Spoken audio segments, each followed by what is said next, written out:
Ok, wizard is the last class.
eventually.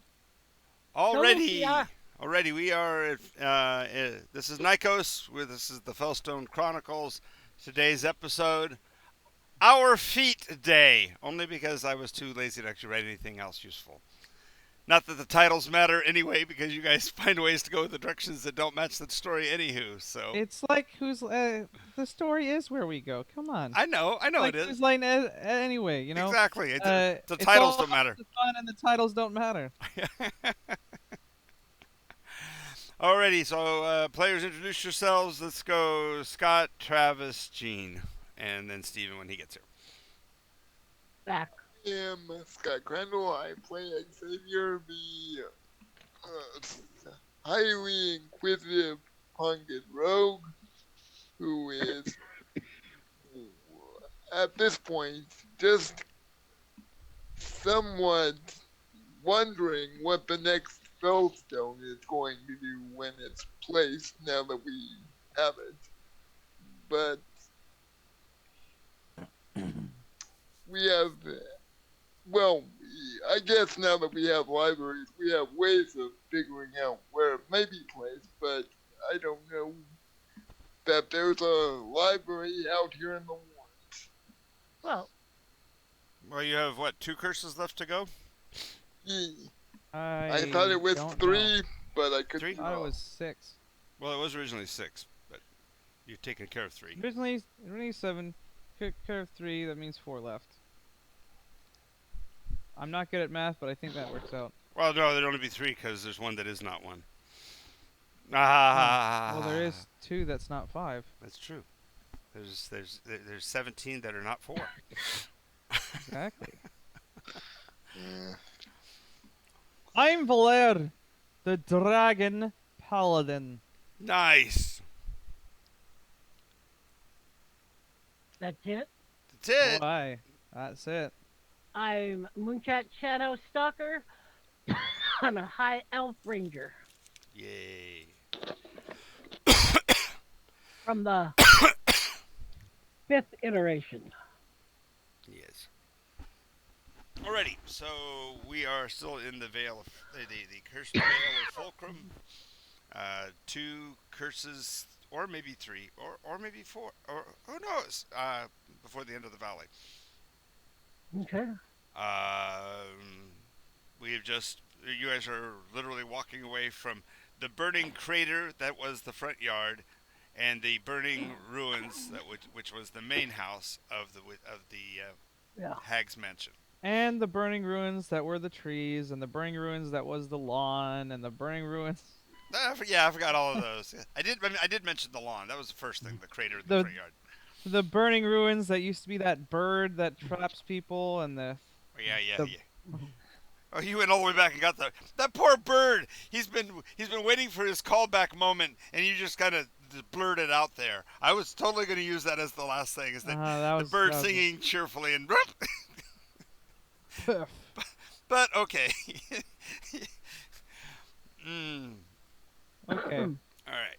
So we now have 2 Fellstones. Yes, that's never happened before. Yep. You And okay, Gene? and Yes. one is going to Bergeron, right? And We don't. the upper east coast of Yardlam. No idea. No, I'm just telling you from the globe that you looked at. I remember there's one way up north, and then there's, what was the last one? Sounds good. Yeah, I think. Yeah, Matt wrote those down, and he refuses to talk to us. So Yes.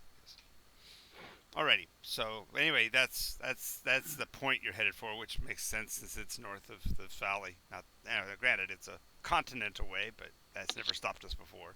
well, there was supposed to be one that was up north of. Let me look at it. There was one somewhere up at the past the top of the valley because that's where the ship was going to meet us. Yep. Okay, that's right. I just don't know where exactly.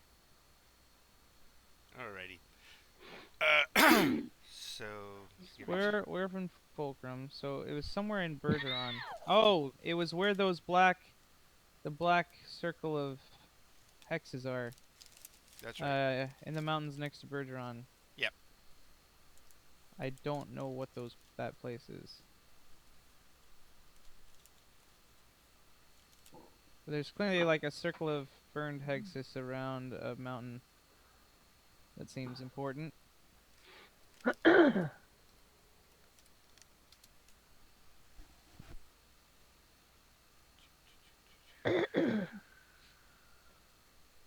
Gene, are you okay? No, something's in my throat that's just irritating it, so my body keeps on trying to clear it. Okay, Do you have something to drink at least? To well, I did. what you do is this: slowly breathe out, then take a really slow, deep breath, and then exhale as hard and fast as you can.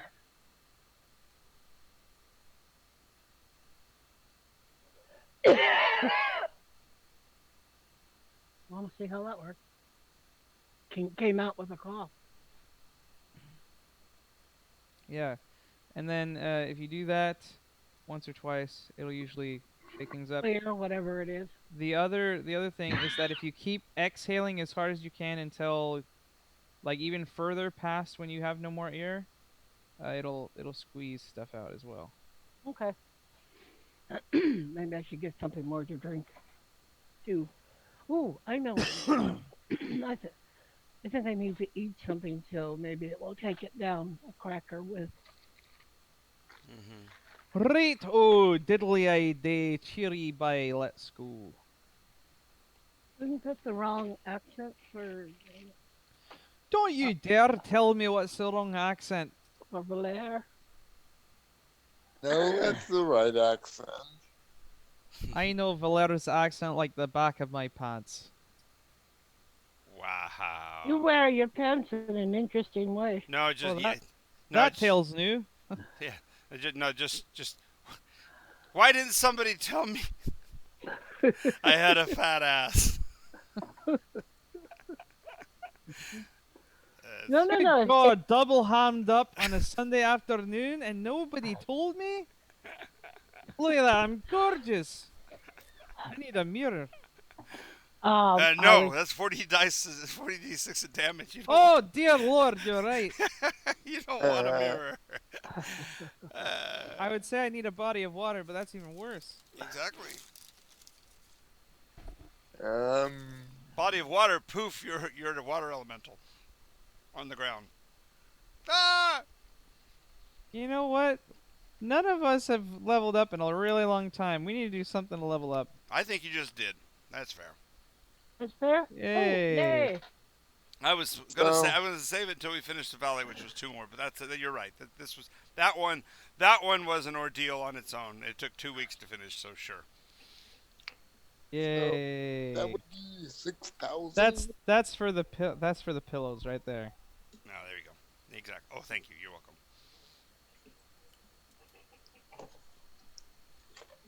Yo.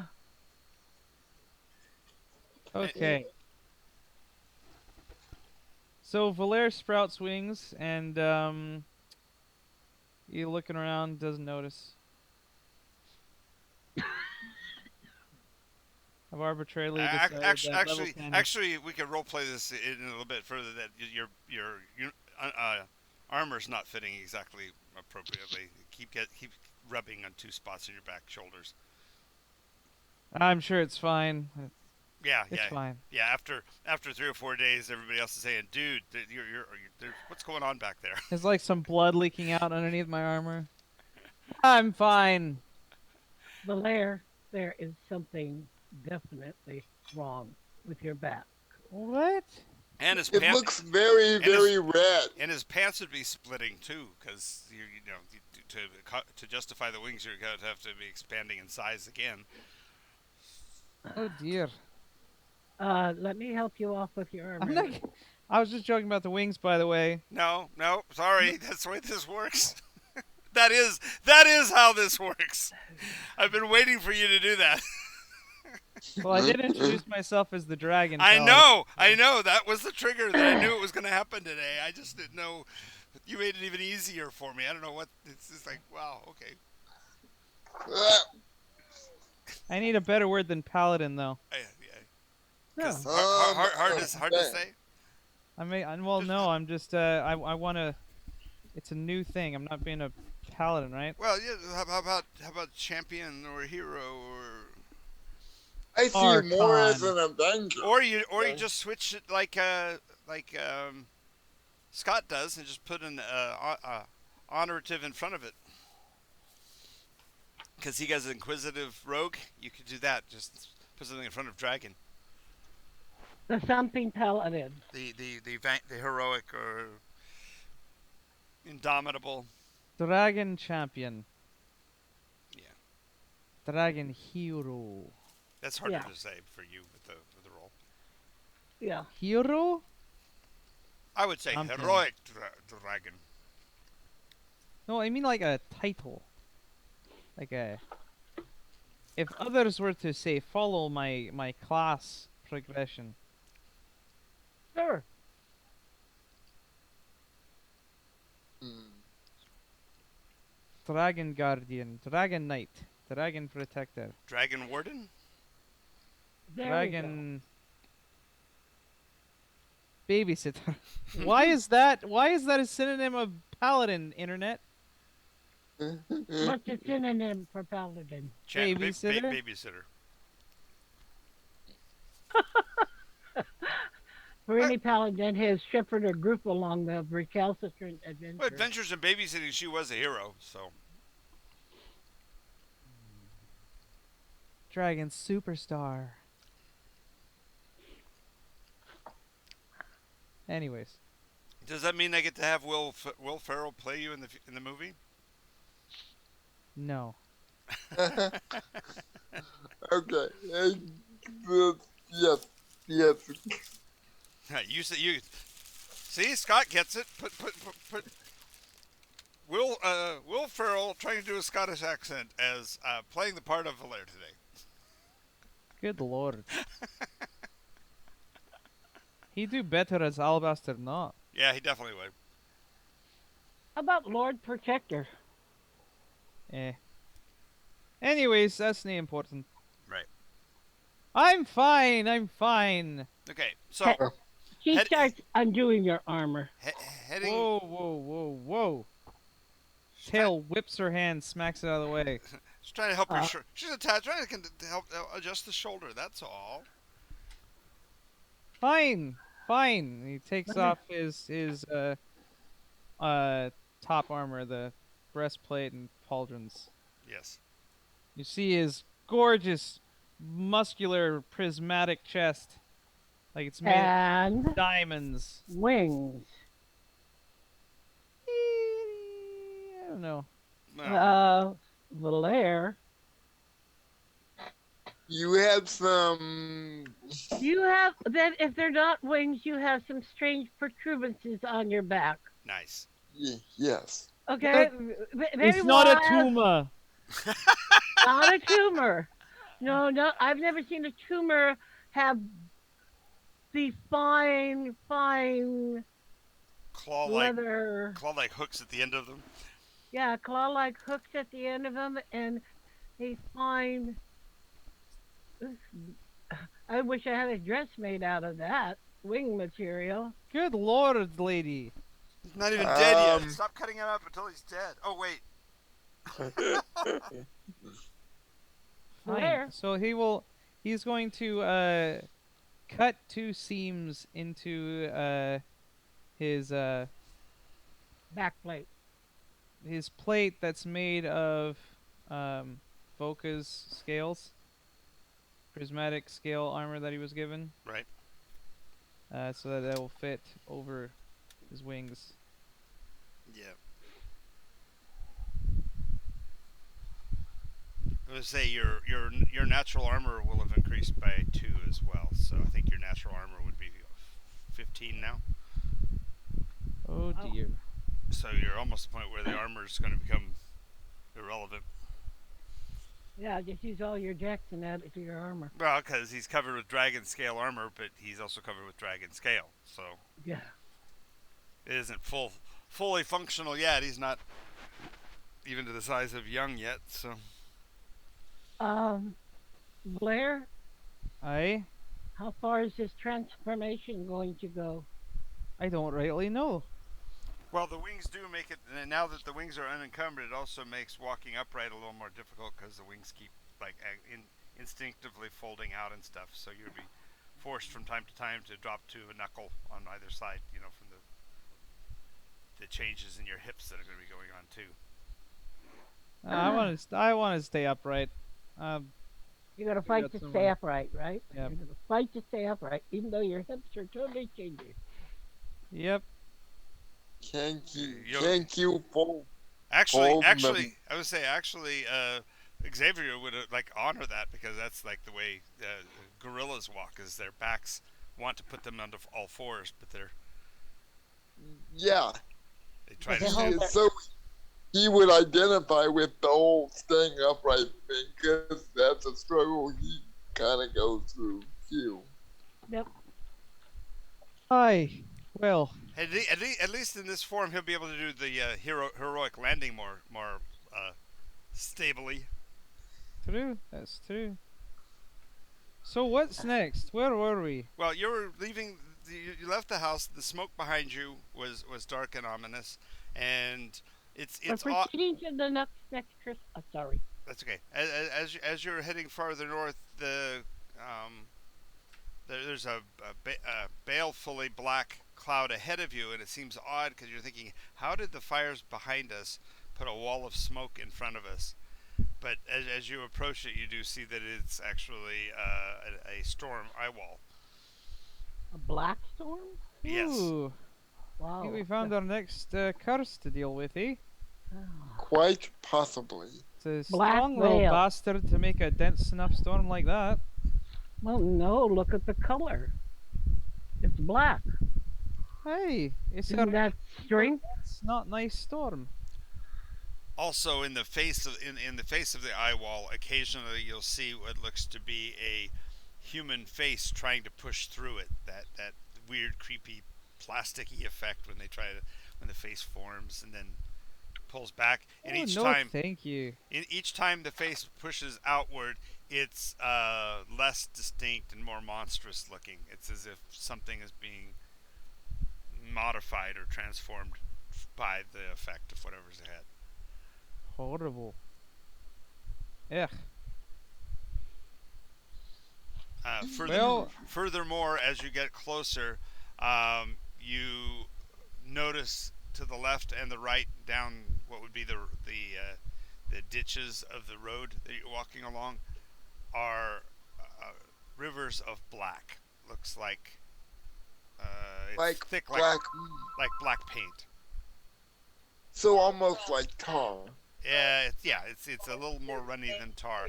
It's more like it's got a slight rainbowish kind of reflection like from oil. the evening light, so it looks like an oil of some sort. But whenever And it this comes is in running on the contact, ground from the thing? yes, so this is the first time there's been that you've experienced basically a storm that's influence is beyond its boundaries. Blair's gonna slowly reach down and dip his the just the pad of a finger into it. As you come in contact with it, make a wisdom save, DC 19, disadvantage. Oh dear. Okay, so I got a nat 20 on one and a 9 on the other, and the 9 is plus. What save was it? Wisdom. Wisdom? Yeah.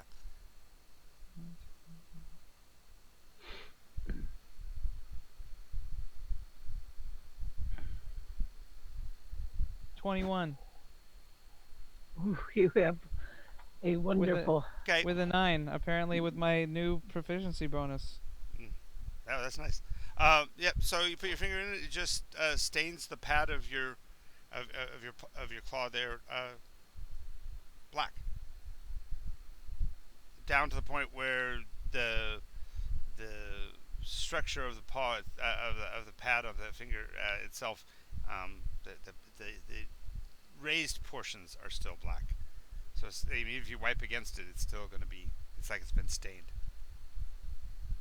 Did I do an arcana check on this stuff from a safe distance away?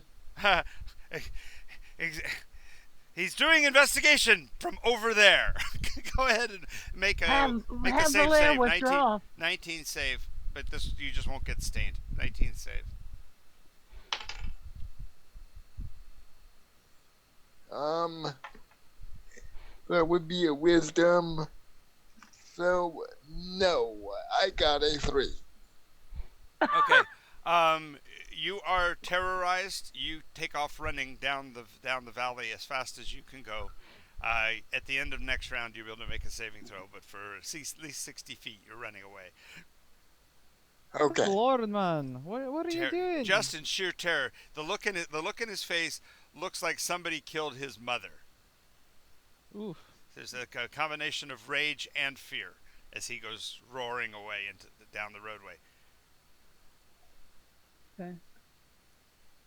What I'll the- sprint after him. Now, Yeah, Valera will too. mechanically, just so you know what it is, you you had in your head the idea of a four-armed gargoyle lifting you Uh-huh. into the sky and ripping your arms off.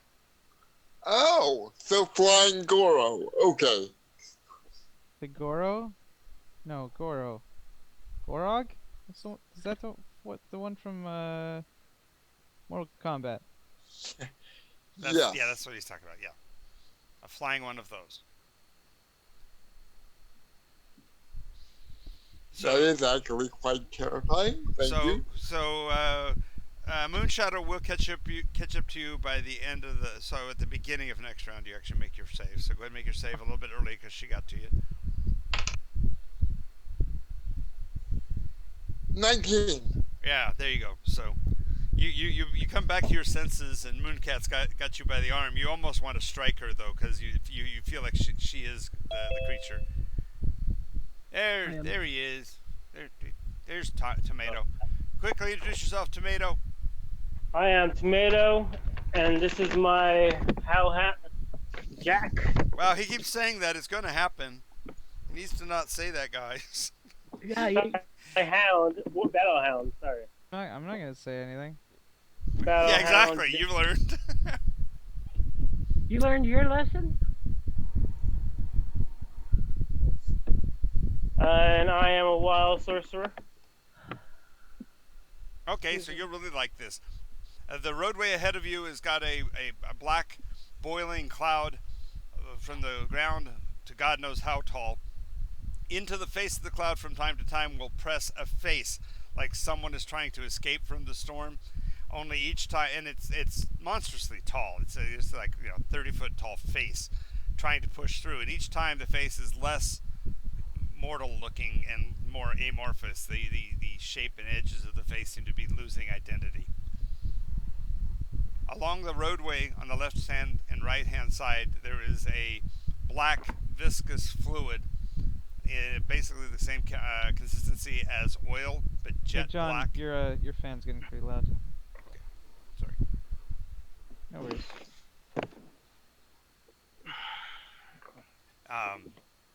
That's because I leaned forward. That was my bad.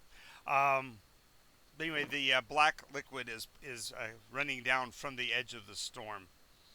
The look on Valere. Oh, and Valere also, by the way, while you were gone, grew wings. Not a big deal. No worries.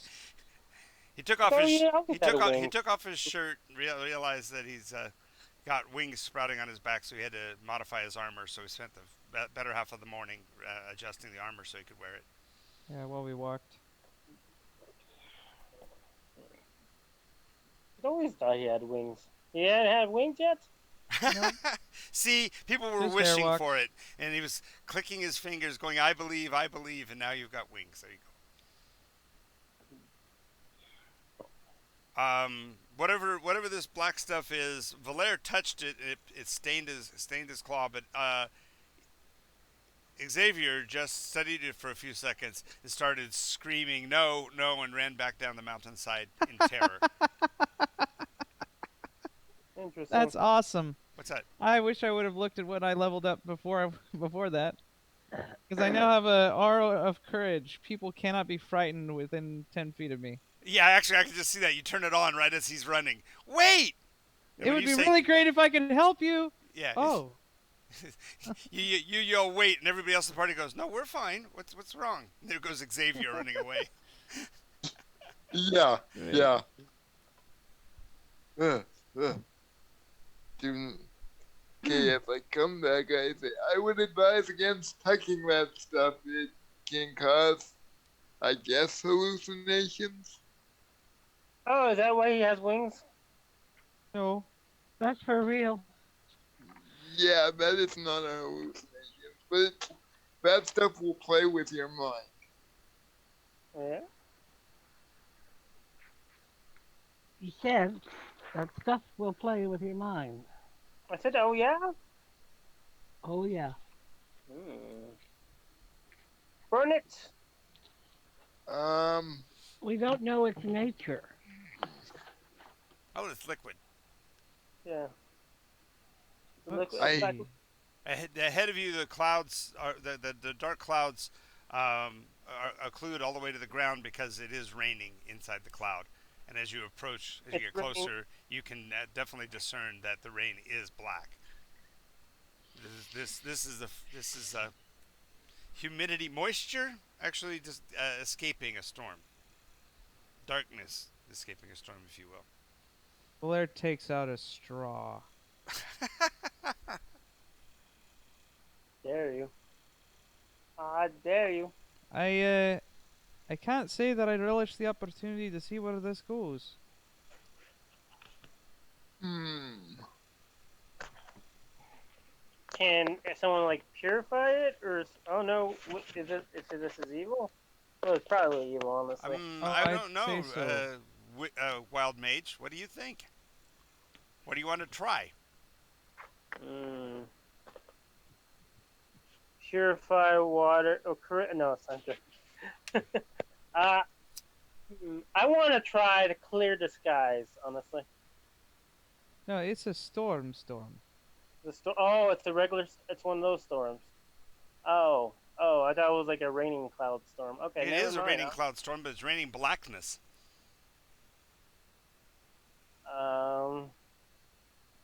Can we create like a giant umbrella to go over the party?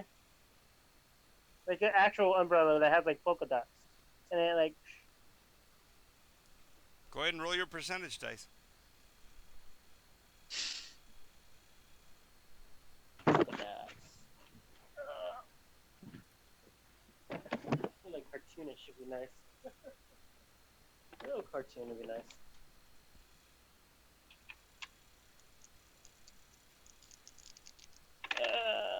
And that is a 72.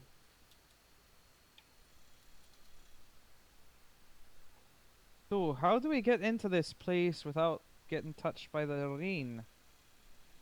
That is the question, Blair. I have my wooden shield, so at best it would protect me, or, well, actually, at best it would probably protect the rest of you. Suddenly, Tomato is holding a beach umbrella with pale purple polka dots against a blue field, like a sky blue field. Or actually, not sky blue for Nycos, but you know what I mean. What the hell did you do? Where did you get what is that? It's like a Me? round onion in your hand. Well, I mean, who cares what it looks like? It may offer some protection from. Yeah. I think you have to hold me though. Pick me up, Zara. Okay, why don't I hold it and the rest of you crowd in close? I was just making a joke. I was like, No, it Oh, actually aye. no. Let me crowd in right down next to you. oh, yeah. Now that I'm 9 feet tall, you know. Well, I was thinking more like you grab me by your hand and like pick me up, and then and I'm holding the umbrella while you hold me. I thought that would be a funny sight. I would Aye. sure hate your strength to fail while you're holding that and we're all underneath.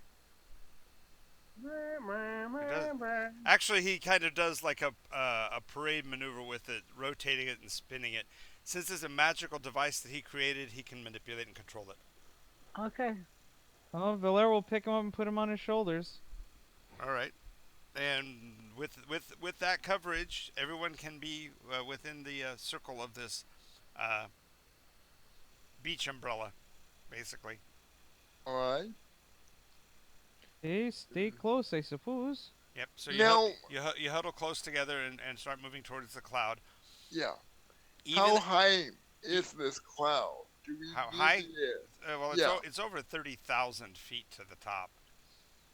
Okay, so even the airwalks may take a while. Well, if we're trying to get above it,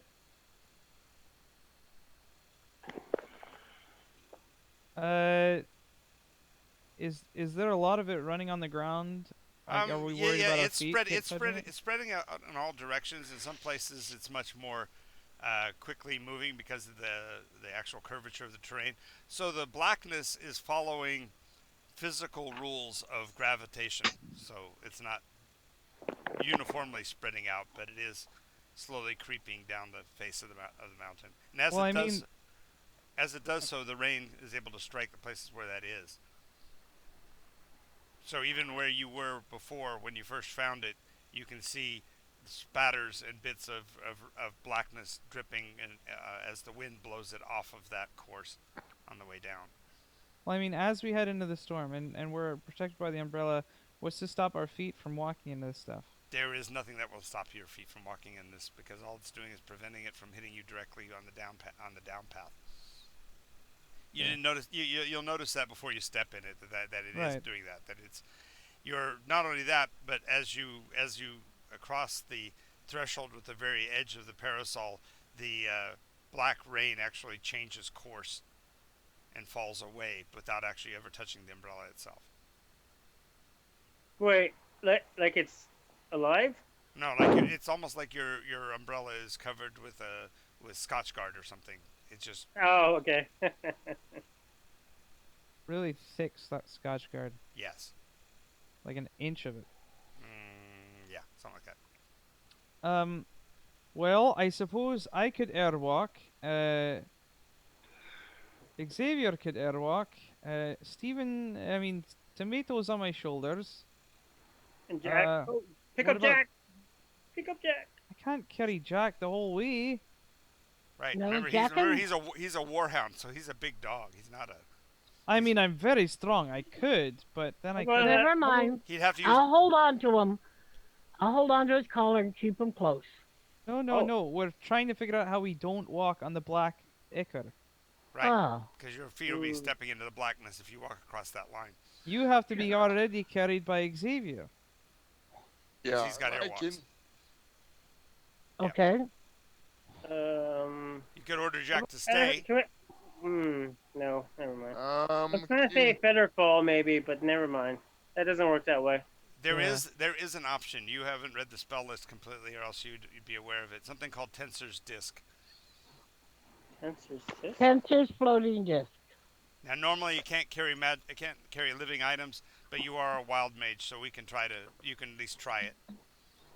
Oh no, I think it can because some mages use it to float around, don't they? Oh, that's true. That's true. They have, yeah. It doesn't move on its own. It follows the caster, though. So what they have to do is they have to create a tensor's disc, and then they use levitation or whatever to move it. 3 feet in diameter and can hold up to 500 pounds. I thought it couldn't carry animate objects. That's the only thing. Doesn't say anything about that. All right. So, yep, tensor's disc would be the way to go, because that way you could create a round place that the dog could climb onto. As a matter of fact, that would take care of Mooncat as well. You wouldn't have to carry her if you put her on the disc. The two of them together don't add up to 500 pounds. So. No. Wow. Can't cross an elevation change of 10 feet or more. I can't move across a 10-foot deep pit.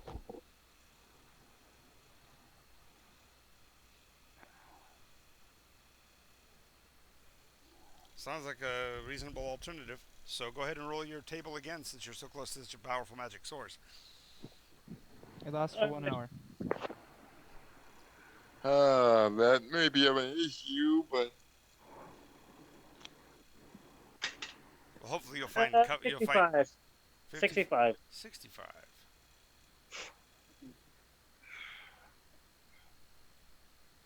Yeah, actually, the power of the magic in the area causes the area of the spell affected to double.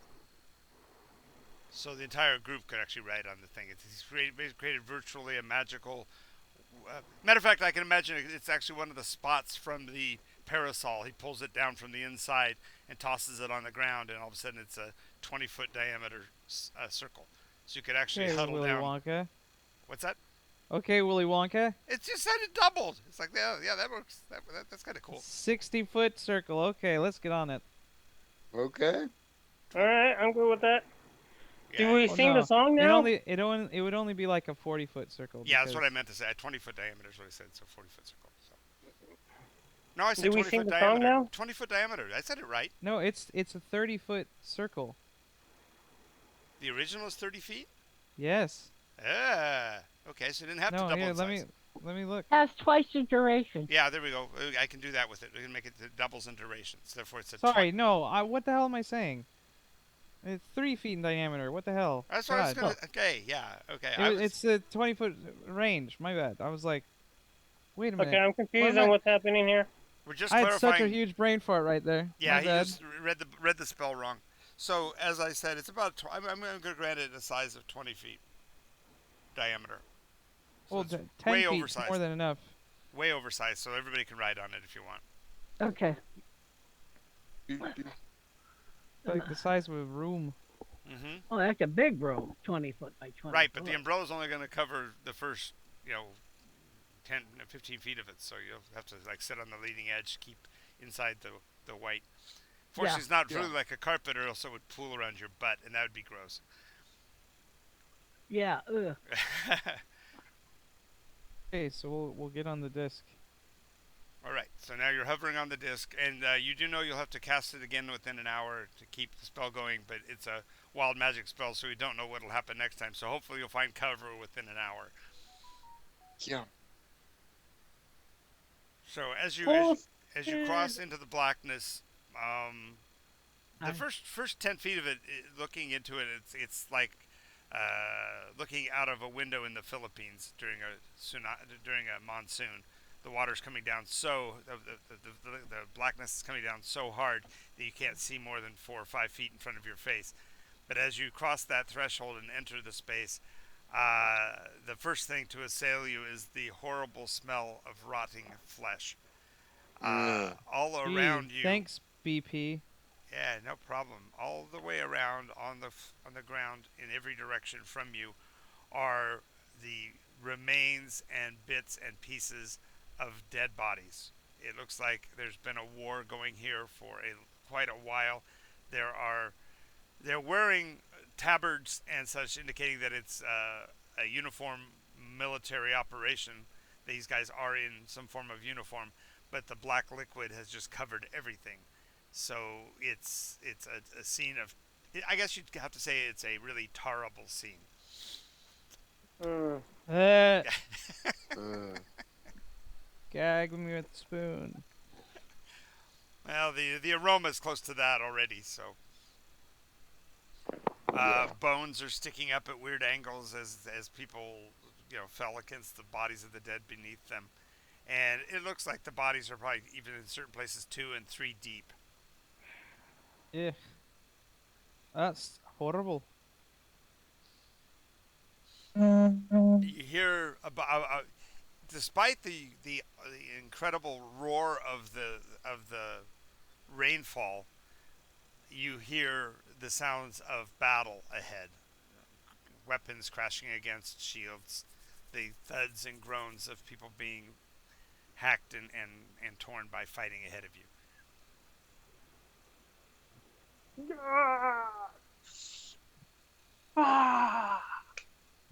Thank you, Stephen. Welcome.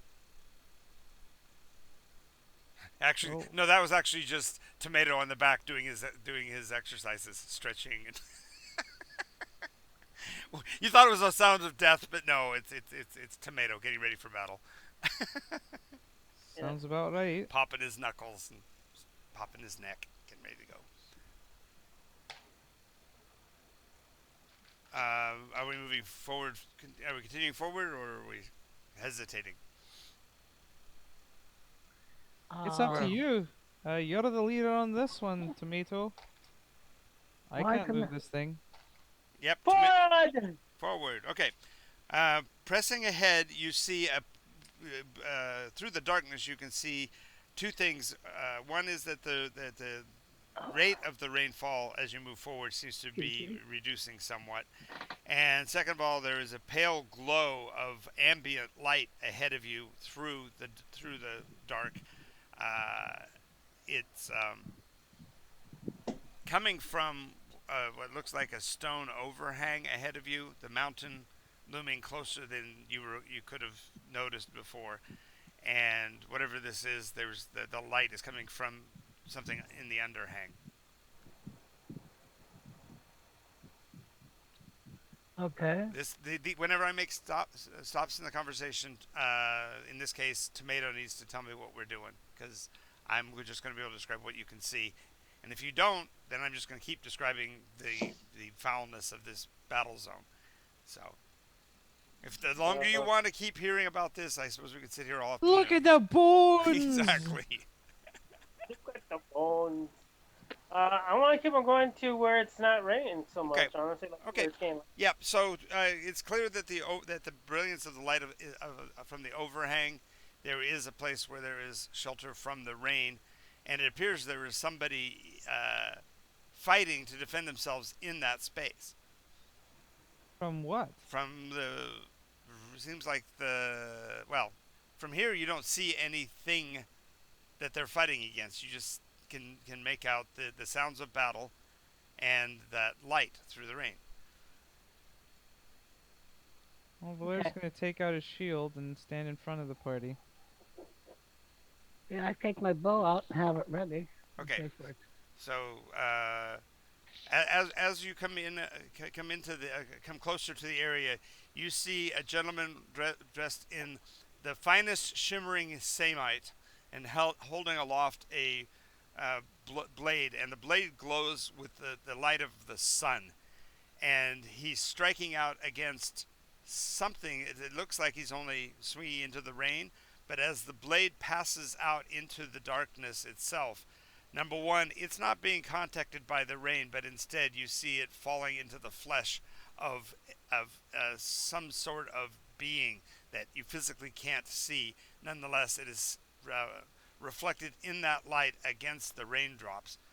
So think of those effects where the image is created by the water itself, not by the thing under the water. So there are invisible foes.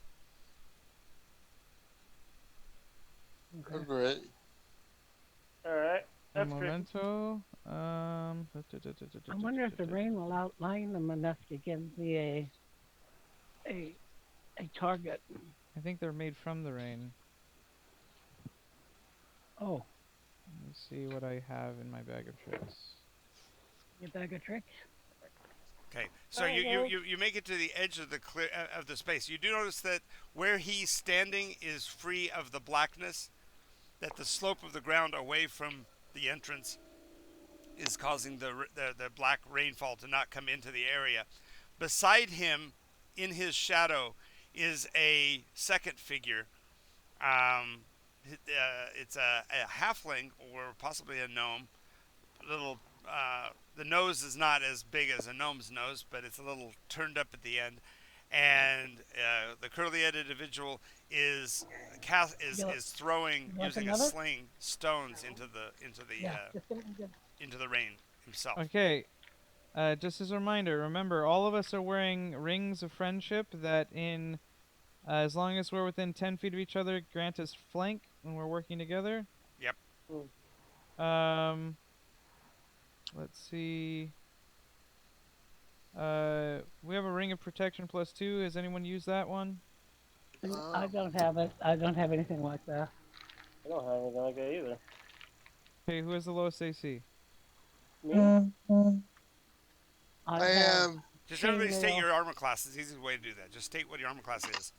Armor classes is 14. Oh, okay. I think he's lowest because I have at least a 15. Okay, so yeah, Scott? Scott, ring +2. Yeah. So that would make my AC 15, man. Yep. So he has 13. So Scott's the lowest. Yeah. Yep. Yep. Okay, I'm wondering protection. how Steven has a higher AC than me, but Mage armor probably. Oh, oh, Mage No. armor. I think he just has a higher dex. possibly. Yeah, that would do Mage it too. armor. So Okay.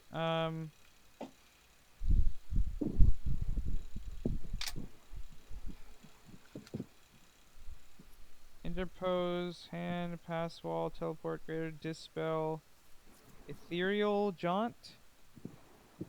Yeah, but that means you have to step into the ethereal, and that can cause you a problem because you can be attacked by ethereal beings. Well, Like we're the- fighting, like the ones we're fighting. Like the ones that are currently fighting this obvious Yeah. paladin. This Obviously, paladin. Okay. Okay. Oil of Keen Edge, loose lip ships. Who has the brilliant glaive? No one's carrying it. You were. I do. Oh, I was carrying it on my back. yeah, you Yes. have it. The brilliant glaive. It's light, so he's using light. You might want to use light. Okay. She activates the glaive. Remember what the brilliant glaive does? Not exactly. Get it written down I- because it's on your character, so you should have the details. So Yeah. I know that. Travis will read it to you if he's got it on his already. Hey, do you have anything written down for it? No, because I lost my sheet. I can't find it. Well, I lost it because when I had the hard drive. crashed. That's fine. Are you ready to write it down? Or Yes. type it down, whatever. Okay, it Type is a glaive +5. Okay. oh, nice. It is brilliant. And 5 times you can unleash one level of that +5 as a brilliant Energy attack. I don't know the Sunray. specifics on that. It was effective Sunray. Sunbeam. Yeah. Okay. Well, no, we have a bastard sword that does sunray called the Oh, yeah. Sunblade. The glaive I thought was like light or lightning or radiant. I'm not sure. I thought Anyways, it was as bright as it's sunlight, but you basically are giving up the plus on the magical item to get one ridiculously powerful sun attack. Solar Yeah, attack. I don't have written down how powerful that attack was. But I'll go look at every- the book. Every time you use it, it goes down by 1+, and Yeah. then you want to leave it at a +1 because if you go further than that, I think something bad happens. But It's it'll destroyed. it'll slowly recharge. Okay. Outside of combat. We have a quarterstaff of healing. We have a sestai, Vorpal Berserker, Great Axe, Dagger, Direction, Guidance, Point and Direction, Sword. Oh wait, what is this? A Dagger of Direction and Guidance? Yeah. It's basically locate object spell. Oh. Cool. Okay. It's like Uh, the Fellstone indicator only detects an area, and then this thing could actually pinpoint a specific point. okay. We also have a Brilliant Sword. That's a +5 that does the same thing. What type of sword? It just says sword. So More than likely long- long Whatever type you use. No, normally a longsword. We have a +1 glowing returning throwing axe. Shillelagh Foresight, which is I'm using. A bastard sword, the Sunblade +1, emanates sunray once a day. Great sword, flamberge, stormbringer, glows, touch, 9-point life stealer. If crit, steal soul, gain HP 10. Yeah, that one's very much. Oh, I an had Babe. Right. Babe is abnormal. No, that's Fishy Cat. That's for sure. I'm looking to Fish see You're a cat if is mage. You're not using it. No, you have a staff of meta magic. Yeah. You have a rod of enlarged meta magic. So your fireball could be twice as big. I'm looking to see if. Well, that's how we got the bigger umbrella. He didn't have to use the spell. He could have just used that. Some of the Hey. umbrella using cantrip and then boom, bigger. So So is everyone writing these things down? Okay, because I don't want to have to look in my book to know what your characters have. Yeah, Okay. I'm gonna take No, I'm not writing it down actually. the brilliant longsword because I think that could be useful. Okay, it's yours.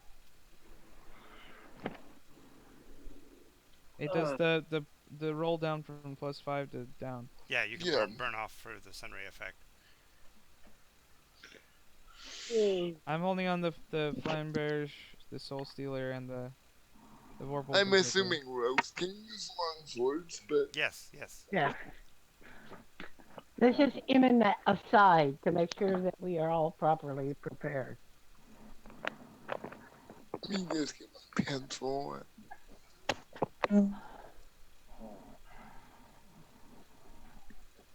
Okay, so it's the two of them against the world, so to speak, as you guys show up. What's the matter? Hello there! We're here to help you. Then grab a weapon and face them. Drive them back. We can't see them. How can we help? Ah. Well, if we had but a day, I could share with you my gift. But alas, you'll have to travel with us for 24 hours before it imbues. It is a benefit of my. The little guy goes, idiom, sir? Yes, my idiom. Okay, well, you'll have to call out and tell us where they are so we can attack. Simply produce a light source and you'll see them. For some reason they are hidden from the rays of Nimbus. Okay, so when the players activate their the glaive and the sword, just by activating the weapons, the light will show the wall of endless enemies. They literally can't press any closer than the edge of the water, but you can see that the moisture is slowly trying to, by capillary action, move into the area. So every once in a while, the paladin will push forward with his foot and knock dust into the area, driving the moisture back. So can we get into that area now? Yeah, you are. Yeah, the way Tomato had described it, I assumed that he would basically go until the umbrella was up against the edge of the outside of that wall. Okay, then Valera will jump off, and immediately he'll pull out. He's gonna try out the Soul Stealer because there's a lot of these things, and if he gets a crit, I think it's an auto kill or something. What is it? Can Xavier jump off behind him and activate his glaive, or Yep. if a short sword at the You could literally leap off with activating the long sword's light immediately. Yeah.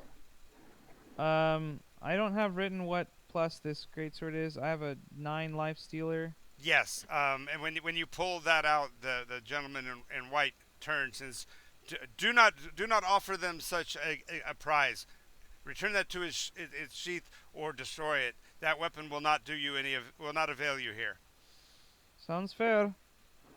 These are after all the dead that we're facing, and a weapon that drains energy would be a boon to them instead of a bane.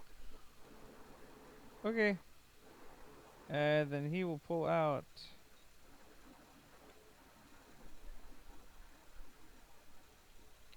Automatic codes and insensitive automatic. And just Okay. for clarification, John, Sure. the light from the glaive does not take away its bonuses. That's only when I do the sun thing. Right. Just activating it does not get rid of the modifier. It's only when you focus the energy beam from it.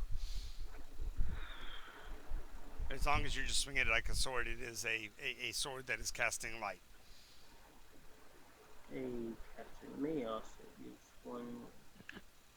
And it's just a paler shade of white as compared to the weapon in the hand of the paladin. You can see that the paladin's blade is covered with all kinds of runes, and most assuredly is a holy avenger.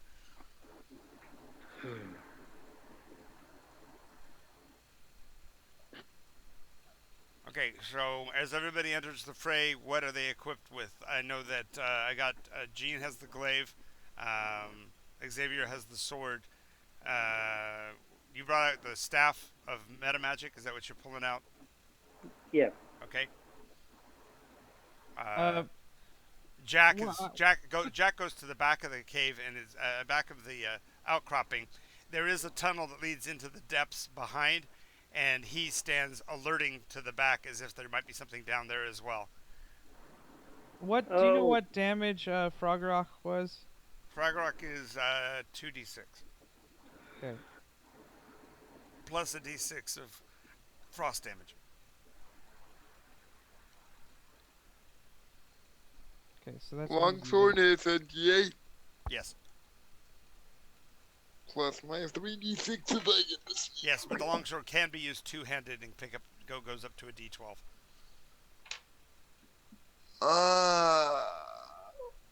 And I'd still get the sneak if. Yes, once. Yes. Oh, Well, you okay. get flank as long as we're all back Yeah, to back. all of you are Yeah. getting flank as a matter of fact. Remember that. What does flank do for us in 5th? Advantage. Nice. Yes. You guys, your ability to kill here will be amplified a lot. Forces of light against the forces of darkness always tends to cause rather grandiose effects, especially when it's so stark as this. Speaking of grandiose effects, where is it? Where is it? Where is Oh it? yeah, Where is that's it? right. You're a full dragon, so you get breath weapon, the full I already version. had the. No, well, you get let's the see. dragon's full breath weapon as a young. Spell magic.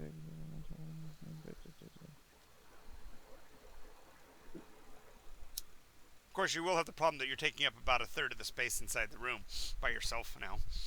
Well, I'm a large creature now. Yes, that's what I meant. Aye, thought you were so, light.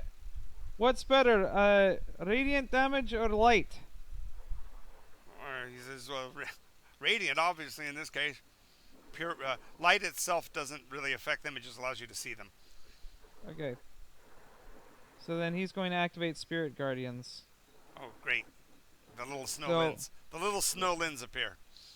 15 feet around me, there's snow lens that are attacking anytime anything enters it or ends its turn there, or starts its turn there, it takes 3d8 Yes. radiant damage. The byproduct of that is you can actually push the darkness back. So when you step to the line to fight them, you're actually giving your group an extra 6 feet or 5 feet of fighting space. So he'll slowly push forward as they fight, I suppose.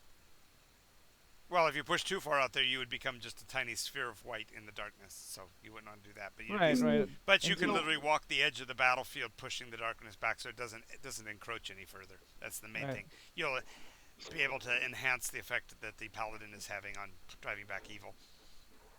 Okay. Good God, that lasts 10 minutes? Holy crap. Oh, Spirit Guardians is a great spell, right? Good Yeah. lord. So Yeah, that's 3d8 radiant damage to all these bastards. all right. So Can we do initiative? yeah, everybody roll initiative.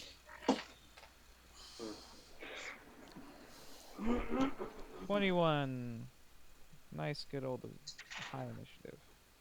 And I have a. That will be a 5. Okay. Everybody got their initiative down? Gene?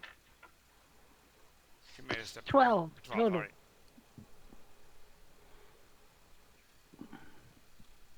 Where's my note?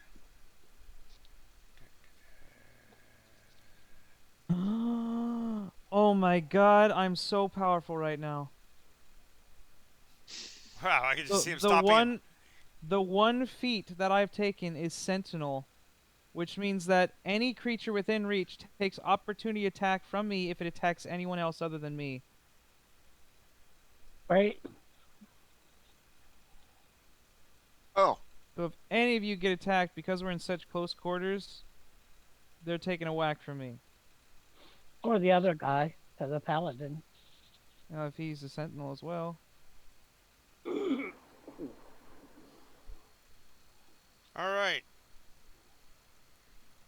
Good lord. Top. The paladin does in the middle of this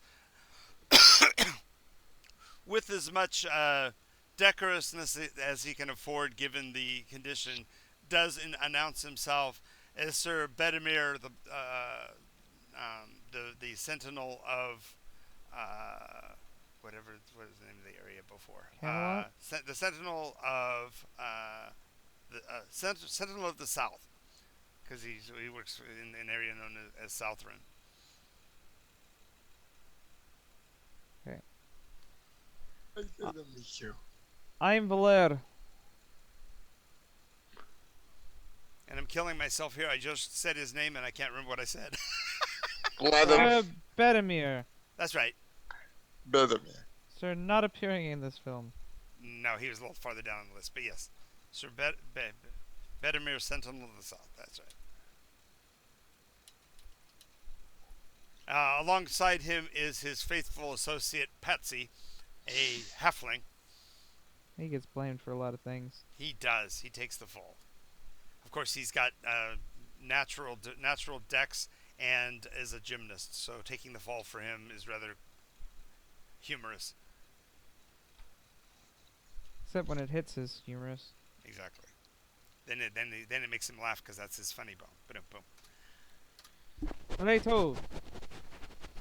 All right. So Bedimir got a 17 and Patsy got a 4. So anybody before 17? 21. All right. Stepping to the line, you see that these forms they have a physical condition only in the light of the blade. So at the edge of the area of effect, you'll see like arms and legs of the people behind them, all like cloying and clawing. It's not a rational army condition. It's literally a mob just pressing forward, a wall of flesh, if you will. So go ahead and begin your attack run, so to speak. Okay, so question is, should I focus on like doing AoEs? I've already got the Spirit Guardians up, right? Right? So you'll be doing immediate damage to those on the front line just by stepping to the line. yeah, so that'll be 3d8. I should probably roll that. There's my d8. There you go. 8. Nice. 5. 13, 5. 13 and 5. 18. 18. So anyone that I step forward to takes 18 damage. Yes. Okay. What's really kind of disturbing is as the little dragon bites into them and such, the blackness of their bodies open up, and that black liquid that you saw pours out of them. Ugh. Well, that makes it easier. Okay, I'm activating Thunderous Smite on my weapon, There we go. because this is going to be a cool effect. And I'm going to swing. Go. Get him. Nat 20! Oh, jeez. Jesus! Back it up. And a 9. Doggone it. That was really cool. Okay, so, but they have to make their saves. Out of 18 saves, that's probably going to be just easier to do an academic number. So let me go. Strength saving throw. Yeah. 18. Yeah, four of them make it. The rest don't. So that's 14. They get So they get thunderous. blasted back 10 feet and a 300-foot explosion, or audible explosion. Audible, yeah. The wave. Okay, so the wave of sound actually has the most interesting effect. The wave of sound actually pushes the raindrops away, and the entire line vanishes, except for these 4 individuals. The ones that got pushed back are pushed back with the rain, and so there is a section of time, like just a heartbeat, where the rain gets pushed away. So that effect, like in the Matrix, where the water wall Yeah, goes yeah, backward. with the... Yeah. And so Nice. for half a second, there's no rain, and everybody's like, "What the hell?" And all of a sudden, the rain starts again. But as it does, the ones that are still there are still there, and there are more clambering over those that were knocked back. So they actually are crawling over each other to get at you. That's how much they want to get to you. But those four, however, in that moment where there is no rainfall, they fall as a pool to the ground. They're destroyed. So we got rid of Oh. four right there. So by saving, they did save. Exactly. They got saved, but it didn't stop the fact that the wave was going on. So yes. Nice. So if that's max damage, that's 46 plus 6. Yeah. plus... No. Yeah. Okay. So that one, that one that you came, your blade comes into contact with that caused the wave. Just the contact with it explodes the water into a gray powdery mist. It seems to try to fight for elevation, like it's the opposite of gravitic effect. It actually tries to escape upward, but when it hits the rainfall above, it dissipates in a searing, spattering sound. 4411. Oof. Game. Can you stop, please? You need to mute. Just a Please, second, John. just a second. I'm Let's gonna think about Thunderous Smite. Boom! Roar! Roar! Come on, Valere is a master of And, the there combat we- arts. there we go. There. We're good. We're good. Okay. Thank you all for being heroic about that. Bless her heart. Yes. All right, so that was Valere's point. And as the rainfall returns, who's next? I got a 17. 5. Okay, 17. I know, but I'm looking anybody else before the 17. All right. Nope. Fine. So the paladin looks over to you with an approving nod, and at that point brings his weapon up and bows his head slightly, look like he's focusing on the cross point of the haft. And as he does, a beam of light goes out and arcs across the whole field. And so the next wave that would have been coming in, basically you see them get hit by the beam of light. About a third of them fall to the ground as well. The rest continue to move forward. But he basically used your timing to give him a chance to do an area effect. So Nice. As they encroach back, when they enter my line, they're taking that 18 points. Yes. Well, no, those that were in the line would have taken the 18 anyway. So those guys that got dissipated by the lack of the rain sort of saved themselves from that destruction, because as they fall to the ground, they're going to join their allies as a black liquid and be pushed backward. You do notice that in the area of the your spirit guard, the curve is outside of the edge. So this is the first time you've noticed that you actually can push back the darkness, but just that tiny amount.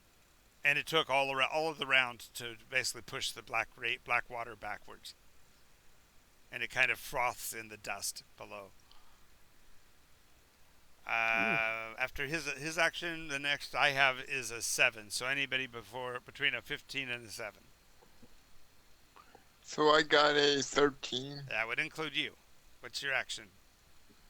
There's not enough for me to get in close to Oh any no. of these. That's what I was saying. In the instantaneous, they are back. The effects only lasted for the 6 seconds of his action. So Yeah.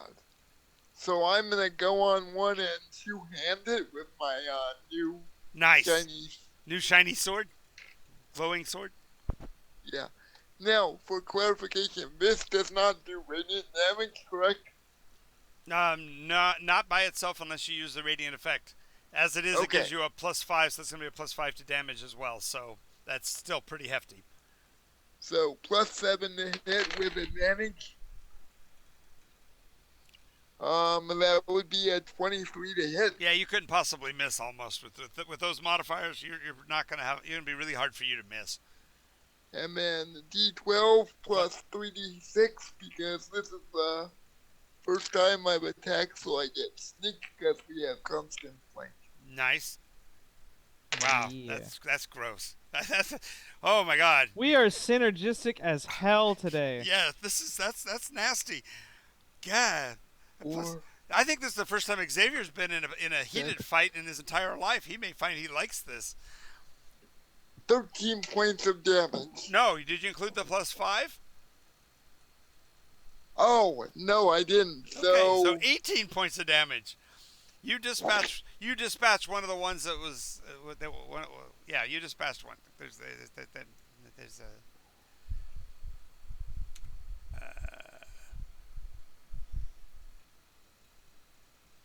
change the right number here. That goes down to a 30. Yep. So you definitely took one down.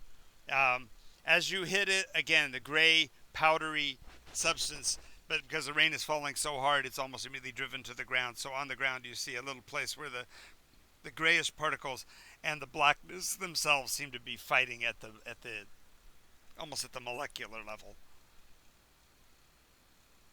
Okay. It's as if the magic that is creating them is fighting against the very nature of their existence. Odd. Odd and must be. But I don't want to take any of these things for study. Gene, your action? Yes, my action is I step for maintaining the close distance. She moves forward and attacks. Yeah, well, with a glaive, it's pretty easy. You got that 5 foot reach, so you can literally be swinging around Xavier or over Yeah. Tomato's head and be fine. Roll to Oh hit. yeah, go over Tomato's head. There we go. I'll do I think you like going over Tomato's head sometimes. Yeah. Don't we all? Go, She- Blue Cat. What she does is a sweep that Yep. goes from high to low. Right. Yep. Go ahead. Roll to swing. Okay. Roll the swing. Okay, that's an 11 plus 5 plus 2 Hey, you hit, Gene. and my Yes, you hit. proficiency. Oh, that was. Wait a minute, I didn't even roll, and it's even better on the second one. I forgot I had to roll it With advantage, right? So yeah, like advantage. as Valer pointed out, you guys are a synergistic army now. You this is the first time you've gone into pitched action against a large foe and an innumerable foe, if you will, and so you cleave into it. Go ahead and roll your damage. Okay. And it was over a 5, 20, so go 2. ahead and roll again. Yep. Just a moment. This is not for critical, but rather for the fact that the glaive is a weapon that has carry through.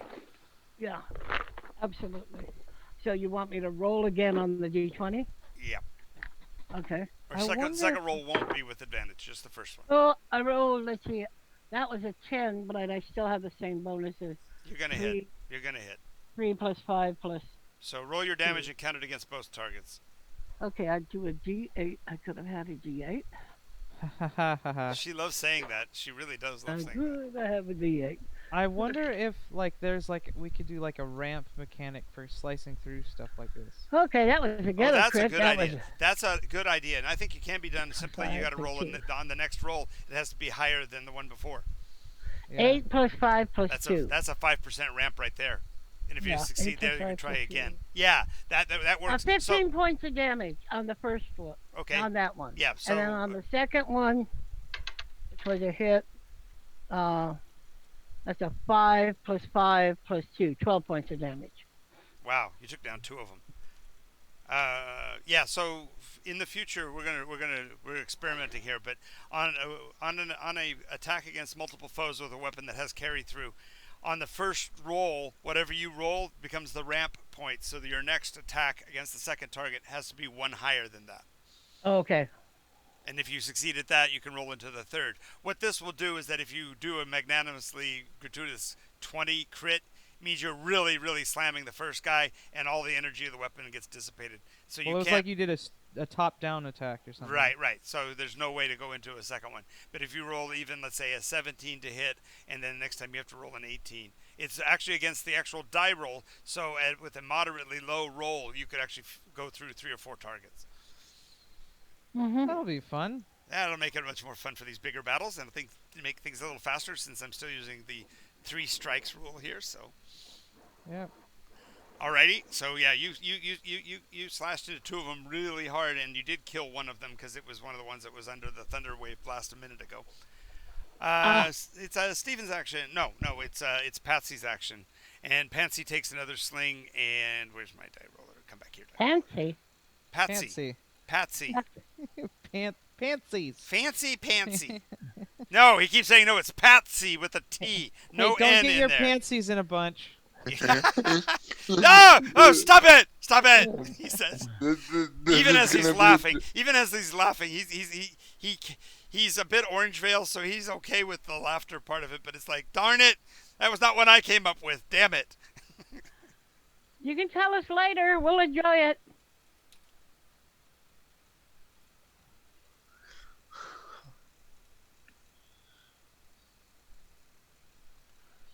I love this. Okay, and Patsy throwing a stone. Uh, he's just throwing regular rocks. He's not throwing pellets or anything. Just a regular rock, and it goes flying out there. And despite all the potential enemies, I rolled a flippin' 2. So the rock goes shooting out there, and he goes, "I'm helping! Damn it, I'm helping! I really am." You're trying very hard. I do think you hit that one in the back. He seems to be Stop limping. it! Stop it! Do not patronize me. Do not patronize me. Finally, I won't. finally, tomato attack. It hasn't a chance to get into the action. Alright, I'm gonna use Thunderclap. Nice, Up it. I'm gonna up it by 1. nice. You can enlarge it too. Remember with your rod. Oh yeah, or allergic by 2 then. Oh jeez. No. You don't increase the level by 2. You increase the area of effect. Oh, okay. So, but he can use his own.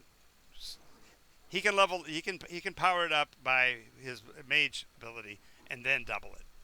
So it's twice as big and +1 on the damage or whatever. Right. Yep. You just can't. They're just not combinable in that aspect. You could double and double, which would make it a 4 times area effect. Yeah, I'm gonna make it. I'm gonna level it to a +1. Oh my god. Level It's 2 a plus level 1. level 1 spell and with doubled area Right. from a cantrip. Go do it. So Go. it has 100, it has 100 feet, so it'll have 200 feet. Ooh, No, that's its range. That's how far away you can throw it. Area effect is the other one.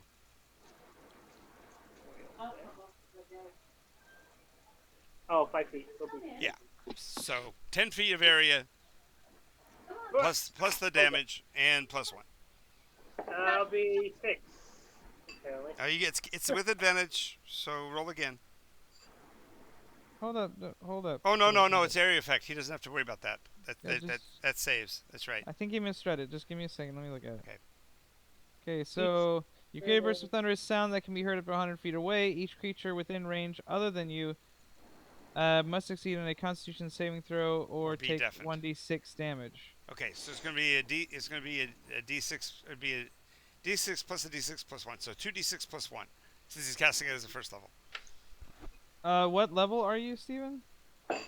5? That means that it does 2d6 base. 'Cause Yeah. You're 5th level. Okay. So that means that if it's a +1, then it's 4d6. Wow. No. And Oh. it is. It actually is. You create a burst of thunderous sound heard up to 100 feet away. Each creature within range other than you must succeed on a saving throw. So it's all of them. All of them. Wow. Wow. Way to go. Holy crap! You were right about the synergism. Oof. Go ahead and they have to make their saves. Out of no. Okay. So. Wow. 6, 7, 8. You see the rain physically dissipate in intensity. The rain is Oh, falling. wait, no. That'll be 12 damage, Sorry. actually. Hold up. That'll be 12 damage. Sorry, no. The damage effect, it's clarified here. It's only I had to look at a different thing because that sounded insane for a cantrip. Right. But so it's it is the 5-foot area in front of him. Doubled would be a 10-foot square, so Okay. 4 squares in front of him. Okay. Get the damage, but it's still heard 200 feet away. Gotcha. That's what that's what I originally thought. So it's like a cantrip version of what you did. So it's a lighter version. Right. All right. So that will do this, and I rolled a total of 10 damage. yep. And with 46? with the fact that some of those were coming back from the thunder wave, 2 of them basically recoil from the sound. The rainfall is reduced slightly in that area for a moment, so they take additional damage, and 2 of them basically dissipate in the gray in the puff of gray, and the rain drives them to the ground as well. Nice. Now it's their attack. Yes, now it's their turn. Let's see. They attack anyone other than me. I'm gonna opportunity the F out of them. Yes. Well, they can't enter the space with you, which is that's the one advantage. Is literally like you're standing at the door stabbing fish in a barrel because they can't get to you, but they do try once per round to break the barrier by having a gust of wind push some of them in. So let's see if I can get any of them pushed in. Where's my die roller again? There I it hope is. you do. Yeah, I know you do. Let's go with Snowy's hungry and she doesn't have to ask.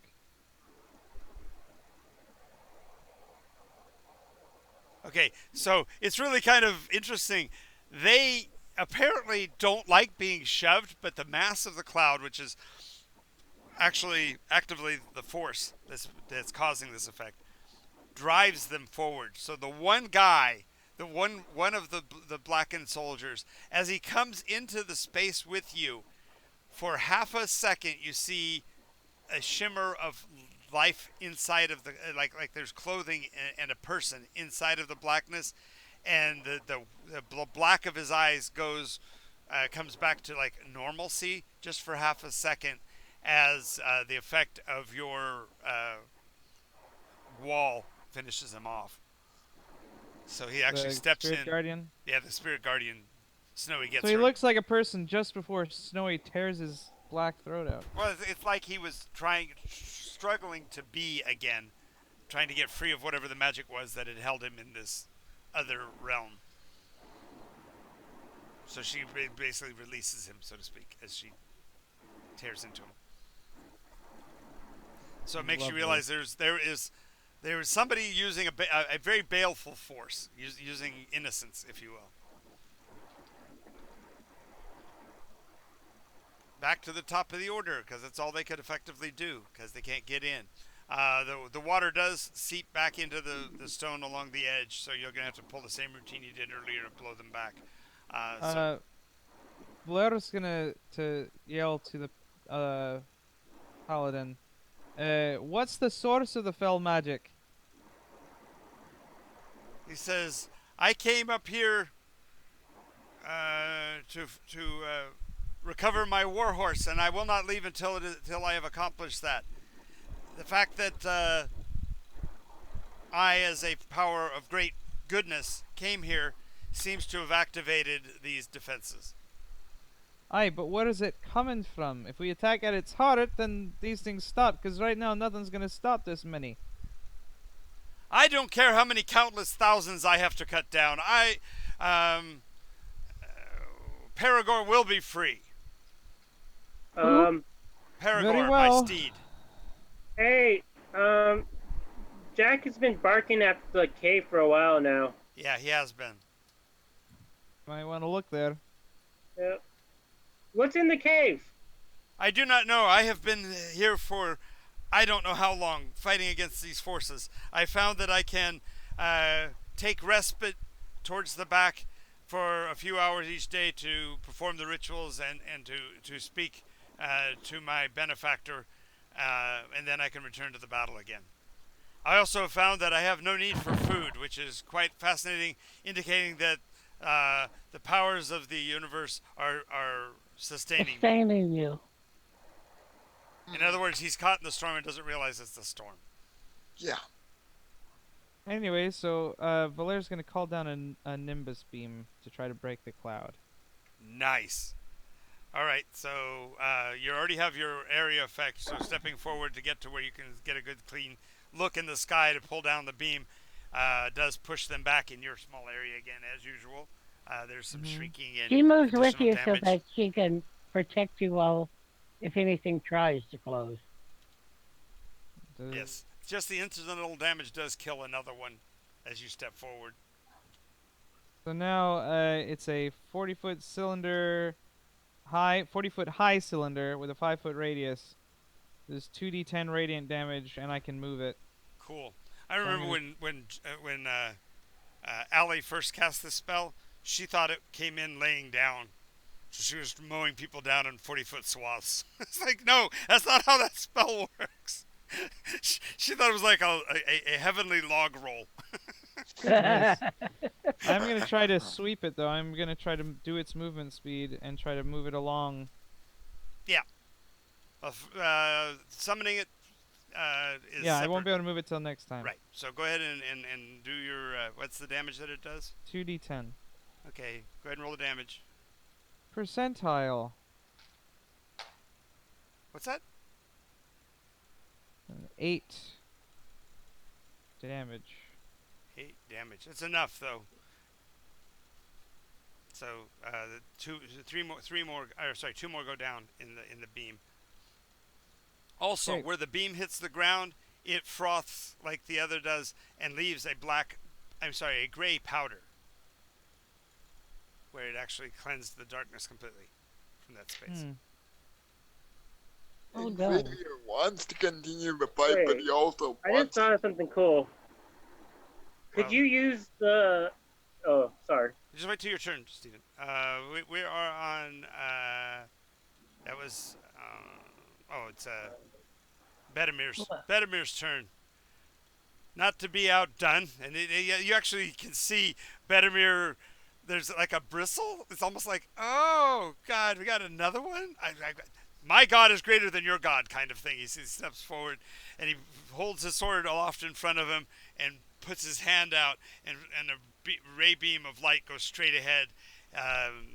He only has a chance of hitting 3 of them, so let's see how many he gets. Oh. Same trick twice in a row. Oh. Test. Quiet you. And this one is actually one came for the weapon. This one he actually has to do with his own spell casting, and he only hits 1, so he frags 1 more. Okay. It's almost like he's trying to keep track. Problem with good paladins is they actually Gimli and Legolas are at it again. Yes. Oh, I think that's 15 to me. What was that, 5 for you? Nice. All right. So now that takes us to Xavier, right? Hi, she's much more away. Now, Xavier is also wondering if he can get to the back of the cave to investigate that, but he doesn't want to fully withdraw unless Belair. Okay, you realize that because of the fighting condition, you are not ever technically engaged because you can step backwards at any time and they cannot pursue. They don't get an action of opportunity, so it's like you're getting a fighting withdrawal without having to pay for it. Valera is fully holding the front. So he's going to go and by Bedimir, we're both holding the front. He's going to go by Jack and try and do an investigation on the cave to see if he can figure out what Jack may be barking. Yeah. There does seem to be something moving or lurking back there. It's like for half a second you see a silhouette against a dark wall in the shadows of the back of the cavern. And my sword's light cannot reach. Oh, I forgot you brought the bright sword with you. Yeah, so no, you actually see a sleeve, a dark, dirty sleeve of something alive back there. Guys, there's something alive back here, but I don't want to go in deeper alone. It's up to you, Xavier. It's up to you. I'll hold the front. Don't worry. Okay. I'll go with you. You can do it. I believe in you. You're literally not allowed to be afraid right now. Head in, glowing sword in hand. Okay, so the first 15 feet, the sword's glow is maintained. The second 15 feet, you can sense the dimming of the sword's light, as if there is an oppressiveness of evil or darkness back here, actually actively affecting the magic of your weapon. Okay, so we've got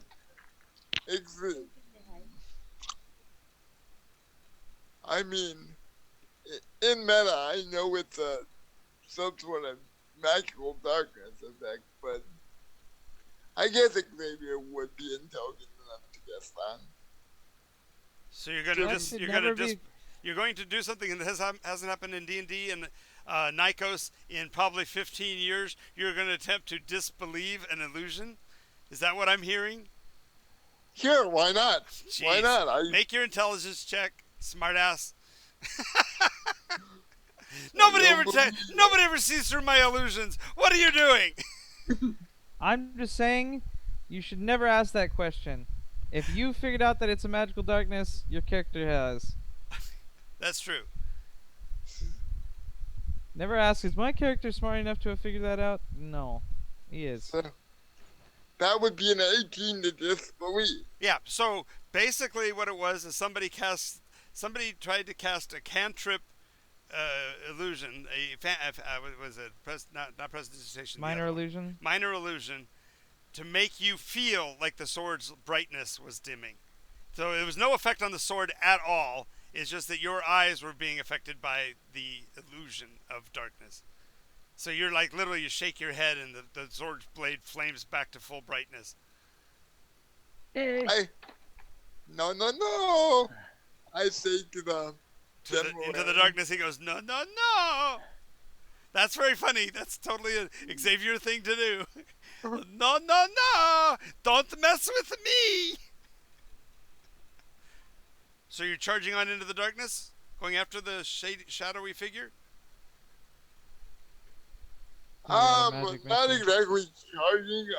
I'm gonna actually call it out and say, "Come from the shadow stream, and fight me with honor." Oh, you hear? That's the way! Yeah, when you shout that, the people in the front line hear that. And you hear Valeria yell, "That's the way!" And as that happens, you hear just a cacophony of laughter from the darkness. Why did I feel like that? Honorable fighting! Right! That does a lot of good! We're not fighting by glory and honor and all that nonsense. Get back here and we'll kill you. We'll bite your knees. I think I got him on the ropes. He sounds scared. And I can't. Oh crap! I'm alone. I don't have blanket anymore. About this There time, isn't- no, hang on a second. As you step forward, you hear a bark at your heels. Of course you have flanking. Jack is there. Jack is here. So Jack is a warhound. That's a dog that hasn't got to be in a fight ever. You guys keep protecting him. He's like, let me at him! Without saying that. He's just, His whole training is to set up a flank for you. Yep. Yeah. So I'm. Well, the dog has going pack with- tactics, No, so it I don't want to automatically hear gets... about no, that's mute Jean, please. Por favor. I didn't hear anymore. Thank She you. sounded like she cut herself off, so... But I did mute her. Thank you. So I'm gonna flank with Jack on whatever this thing is. Sure, so you guys just rush ahead. And when you rush around the corner, that shadow that you saw, the sleeve that you saw, was actually the top of a banner. And these rather wrinkly little wide-faced toothy creatures almost defy description. They're not quite goblin, and they're not as small as brownies. They're just wrinkly little bags of meat. Ew. So half blend. Something. They're beyond. They're not. They're not of the Blinn descendancy, because the Blinns always have the big noses and stuff. These are wide-faced with lots of rows of shiny, sharp teeth. Multiple rows of shiny, sharp teeth. Do they have really big eyes? Now about normal size eyes. They are. Yeah. They are attuned to the very darkness of the back here. So the sword causes them to wince and blink. How many can I see? At least 6.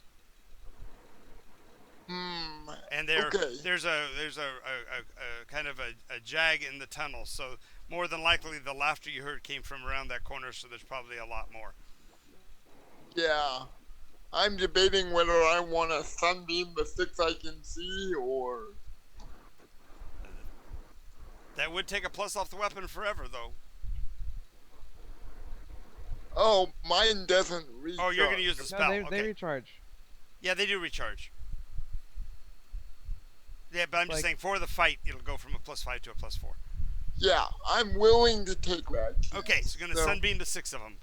Yeah. Pretty much they're in a line, so go ahead and do so. Mark off the charge, and Although they're not as disincorporated as the other creatures, the light does get full effect. So go ahead and roll your damage. They miss their saves, in other words. Can someone look up Sunbeam? I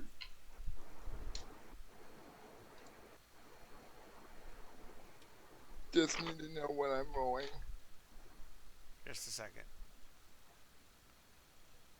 Sorry, guys. But Oh, no, why are you apologizing? You're killing monsters. Sorry about that. I was munching.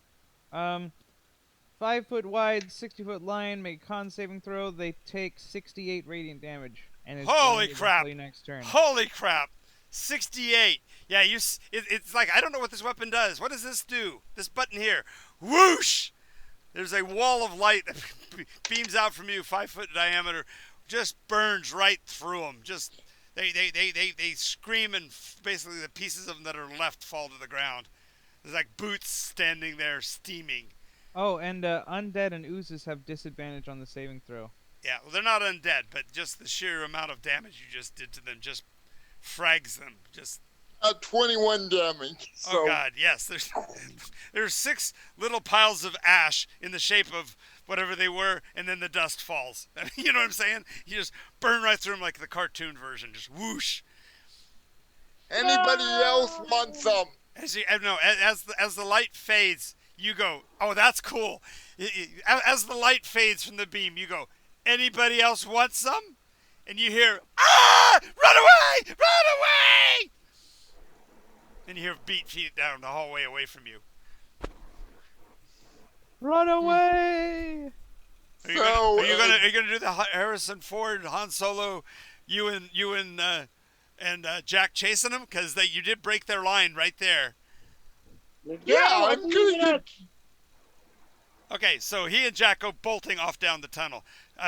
From where you are, Tomato, you see Jack taking off with glee because he still hasn't gotten to bite a damn thing because Xavier wiped them all out before he had a chance. So, Good job, Xavier. Good job. That's what I want to see.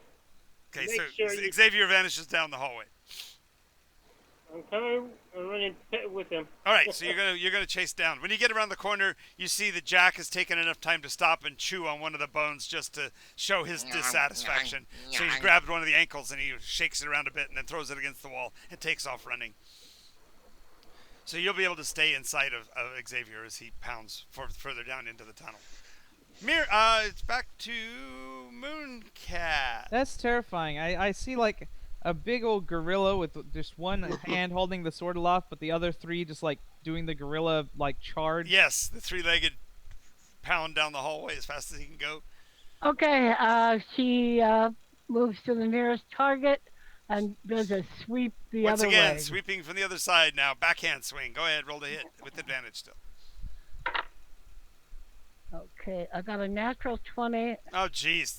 Don't have to go any further. Just roll to back that up. 12 plus 5. Nope, plus you just 3 max. plus You just 2. maxed one of them. One of them is completely fragged, turns to dust on your blade, Oh, and that takes care of your action for the round because you're only allowed. You don't remember the cascade we're trying to do, so you did Yeah. take one down completely. okay. Yeah, it's pretty high. I could have run another 20. That would have been Yeah. Alrighty. And Patsy's turn. I could have rolled a 21 on that 20. You could have. It's possible. With you, I think anything's possible. Aw, thanks. No worries. No worries. Patsy pulls up a shiny black rock. He says, oh yeah? You think that's all that tough? And you can hear a cracking sound as he crunches whatever the black thing that's in his sling. And as it's spinning, you see dark light. I mean, it gets engulfed in blackness as the sphere grows larger. And as it releases a beam of a sphere of unforgiving darkness shoots out into space, and as it does, it basically sweeps up the rainfall from above and several of the creatures from below, drawing them into its inexorable power as basically he releases the sphere of annihilation on them. Um, Since it's on Oh, under velocity now, it will continue moving out into space in a straight direction. So it's literally tearing a hole in the fiber of the cloud as it um, bores its way upward and outward. um, Yeah, you're not um, you're not there, Xavier. You didn't get to see I that. know, I know. I just in meta, it's Miss with like, the rock, will I? Ah, Hey, tell you. when you tear a hole in a storm, does it really tear a hole? Yes, No. yes. It's really kind of creepy because there is a hole, a round circle through the cloud. Rain can't pass through it for a few seconds. And so the ones oh. in front of him, one of the guys in front of him, basically dissipates into dust. Of course, he's lost his sling in the process because it eats the sling as he threw it. So, um, it is back to the top of the list. No, no, the monster's attempt. You get to roll to see if anybody comes in. I can tell you they're not as enthusiastic about this fight as they were a few minutes ago. I don't know why. They're There just was not. only Who one of them. knows? Now there's one, two, three, four of us. Five of us total of six with Patsy. Well, yeah, they keep on dying. They keep on dissipating into the nothingness that they belong into. Dust. This time, Dust two of them get under pushed dust. in, and they're close enough together that they're a little bit more. They're holding onto their morale a little bit better, so they will actually try to make swings. But of course, your wall. Go ahead and roll your damage for the wall. Aye, aye. 5, 7, 4. Total is what? 574. Yep. Yeah, they're gone. They basically step into it and get just shoot to bits even before they get a chance to attack. She did it. She did it. She did it! Yay! That's a BP. Yep. Okay. Okay, so now it's your actual action, Valera. So first he's gonna use it to move the sunbeam, the moonbeam, Yep. and slowly sweep it across their back line.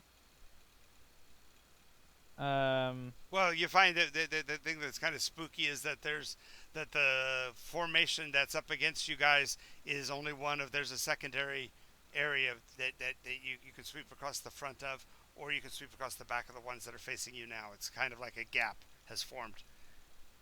Well, then the second platoon. Okay, so Move go that ahead and into- you'll be into rolling against them. 19 targets.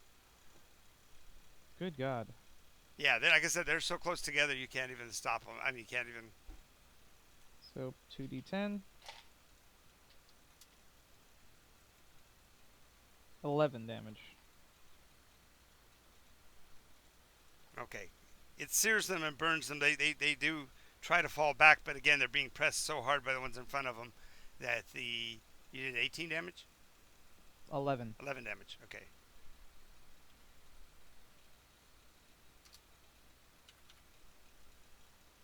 All right. After you is Xavier. No. That's just I. Oh, get that to was yeah. That's move right. That that. was just the effect, right? So now you got your Right. So let's see. So if they're back at the frame of my effect, right. and they're held back, we need to figure out the source of this, because it doesn't look like there's any end to them. What can we do about the source? Well, again, the problem with this paladin, bless his heart, is that he is so dead set on destroying evil that as long as he's got them in front of him, he can't really turn. So he's like, well, perhaps you can do something about that. I'll stay and defend the front. We've been doing it forever. We can continue. Okay. Patsy's like, I don't want to stay here, boss. We should listen to him. No, Patsy. No, Patsy, I must No stay and making G. maintain my position. I will protect your flank. Your rear shall be assured. Any I will assure your rear. any idea where it could be coming from? Any idea at all? Well, Smallest thing. Perigord is being held in yon castle. I have not yet been able to attain a methodology to move any further forward than this, as I cannot turn my back on an enemy. Then we will Okay, have to then. clean out the enemies that are behind you as you go forward. And There any is nothing forward except an endless swarm of these things. And as I said, I have sworn, even if requires me to face death itself, I will do so in the honor of Perigord. who? My steed, remember? I'm here to get my horse. Then come Okay. with us to get your horse. I can't leave an enemy in front of me. We must at least defeat them. Then can you leave an enemy behind you? I guess if Perigord isn't worth it to you, because the real enemy's there, this is just a magical effect. You're fighting windmills.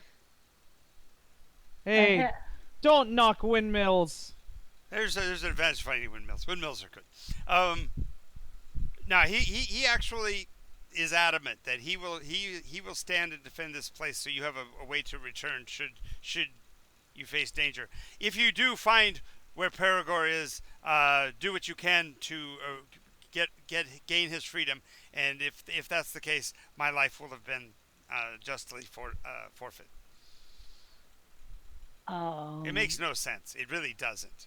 no, it doesn't. But that's beside the point. He's so enwrapped in this now that there's no reasoning him out Valer, of it. Valer will not stand in his way to glory. Then let's go rescue his steed.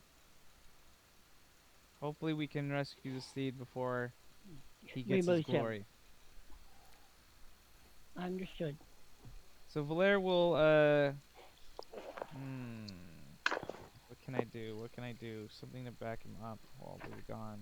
Well, okay. So standing between you and the second wave, I mean, you got your beam.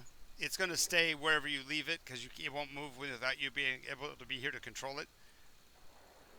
But you could move it closer to reduce the number that could come straight ahead at him. So bring it back to the front of the Okay. cave to reduce the number of avenues by which the bad guys can come to him. Okay. That would be I'll one move- thing. If you had wall of force, wall of flame, wall of something, you could No, literally I don't have protect any him that walls. way. The thing to realize is that the issue is what he said. As long as I see an enemy before me, I cannot withdraw. So What if you were able about- to kill off these and then occlude his vision so he can't see the enemy, then he would be able to withdraw with you. An illusion. An illusion of a clear path. You don't want to use illusionary No. magic on a paladin. He can see through Oh. most of that. Very well Alright. then. So do something. There are right now between you and them. There are a total of 30, no, 20, 21 of Valer- them left. Okay, so here's what we'll do. We'll place the moonbeam at the peak of the slope upwards where they're coming from, Okay. so that the next wave will have to pass through it to come closer. So hopefully that will stop them from doing so. Or at least slow And them. Yes. Yes. Valaire's going to take several steps forward to try to push back the water and annihilate the rest of what's here. Okay. So stepping forward will prevent the rain from falling on you because the radiance is such that it will do that. Again, it will spatter and slide down, but it won't enter the area of protection that he's created as well either. So, yeah, you've created a small canopy. Go ahead and roll a d4. D4. 3.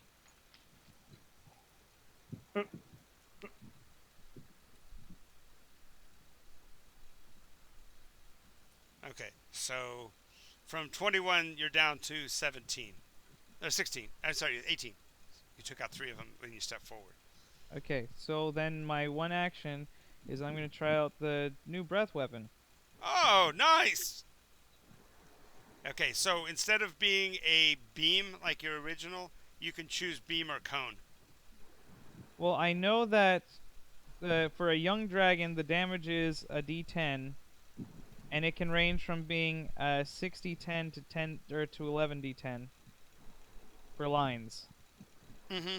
So that's up to you. I don't know what damage it is. Okay, so using our metaphysics, you'll be able to get the first line with 1 and the second line with 2. So you can get 3 of them in your first blast because they're so close. Then you'll also get the first line of the back group because they're within 60. No, I just mean how many dice of damage does the breath weapon do? What? So you as a A young blue dragon does 10d10 with lightning damage. right. So As a being. you'll be doing well your own ability though as a dragonborn was what? Was 3? Is it 3d10? 3d6. No, Three- 3d8. 3d8. 3d8.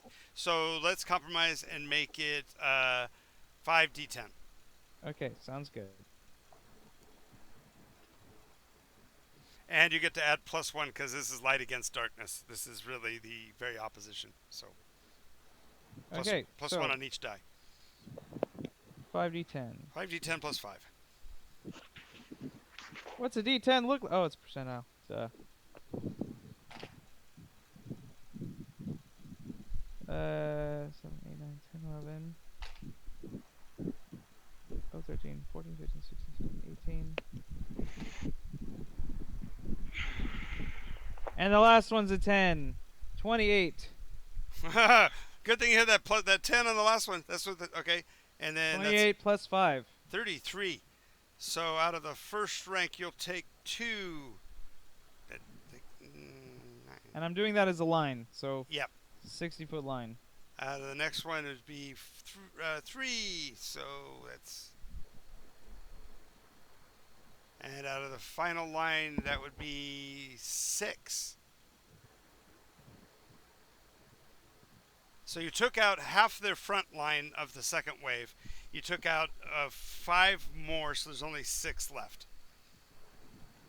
Wow. That'll do. Okay. Let's see. Xavier's action. Chasing the little rattling things down the tunnel. Yep. Giggling the whole way. Oh, Yeah. and by the way, just as a bit of flavor, I imagine like you see like literally it started as his heart like in his chest, Right. and then you just like the light shines out of his chest and builds up and then pours up his throat until his entire head starts to glow, and then it Yeah. spews out of the mouth Nice. because it's so much going into like a human-ish sized body. Right. Right. You're still drawn on pop. Yeah. Exactly. Okay, so Xavier, as you go around the corner, you see the heads and the backward glances of the terrified little graylings heading down the tunnel. Be careful. There might be a trap. Ahead of you, you God. see a sharp turn in the tunnel to the left, which they are barreling around as quickly as they can go. And I like to quick investigation for traps being a rogue as I... You can't do a quick... No, I'm sorry. Nice try. Nice try. There's no such thing as a, quote, quick investigation. You can be alert to them and therefore get possibly a better save, but you're not Passive going to avoid a perception. trap if there's a trap in this tunnel. So Unless you're I'm going to stop. Unless you're going to stop and investigate, and that's completely different. Yeah, I'm... Come on, Han Solo. You've got him on the run. Come on, No, Chewie. I'm not stopping, but I'm trying to... He does have a passive perception, so Yes, whatever that is. right. It's only 12 at this point. Oh, that's not great. Yeah. No, passive perception is tied to your proficiency. So as your proficiency goes up, your passive perception goes up. Oh, So it would be a 13. Okay, that's still better than a 12. That's Yeah. for sure. Okay, so you're barreling along, doing the Harrison Ford, tucking your chin as you're chasing them down. You're going to get within range to swing at them with a sword again if you want, Yeah. because you obviously outrun them because they're so tiny. I kind of see him like running at them. Yeah, you and he's, see, like, you reaching see. out his- Actually, Jack is between the two of you, between him and where you are, Steven. So when you get to the corner, he's already going to be engaging him at the next corner. So that would be a 24 to hit. Wow! Go ahead. Do I roll a d20 again or no? Yeah, if that was that a nat 20? No. No, just roll damage. Oh yeah, if you go ahead and roll because you might get a The nat 20. cascade thing. Yep. Oh yeah, and you get the cascade, but he's got to hit. No, his weapon doesn't have. No, this is different. Different kind of weapon. Pass-throughs, things like great swords and Glaives. claymores and glaives and weapons meant for that kind of thing. Cleavers. Okay. 12, 13. Oh, he goes down. You just cleave right through one. There's a shriek. 23 points of damage. Yeah, you cut him. Left him in twain. Cut him shoulder to hip. He falls to the ground, a bleeding mess. How did you get so much damage on a longsword? Sneak attack. Oh yeah. He's getting the sneak attack. Well, yeah, because they're running away. Yeah. You're so mean. You're just mowing my little guys down. God, that's It's horrible. not like you want them to exist, anyways. Okay, and for the first time, Jack gets to attack. Roll, Jack, roll. That would be. Oh, I will use a name tag. He gets For claw. Jack. I mean, he gets both paws. Remember, rolls twice. Sorry. Okay. Oh. Oh my God, look at him. He got two Got it in ones. there. He had 2 1s.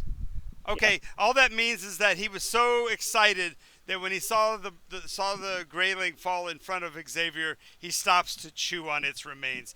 He takes all that energy and puts it into the already dead corpse. Good boy. Just making sure he's dead, I guess. Oh, roar. Double tap. He's learning double tap. Yeah, that's it. Whatever, man. Let him have fun. Okay, Mooncat.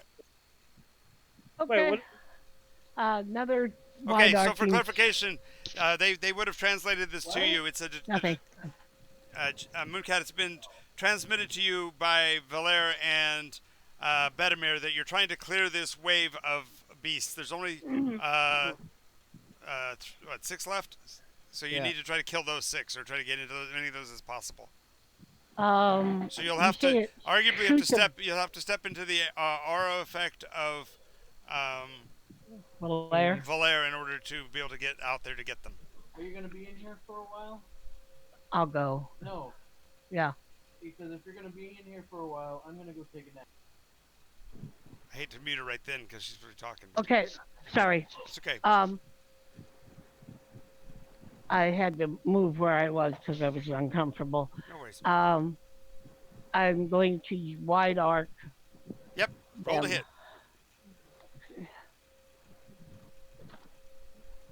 Okay, the first one is a 15 plus 5. Hits. Roll the 18. next one. Okay. Got to roll a 16 or better. Yeah. I have to roll 16 or better, but I don't get that. Okay, I rolled so- another.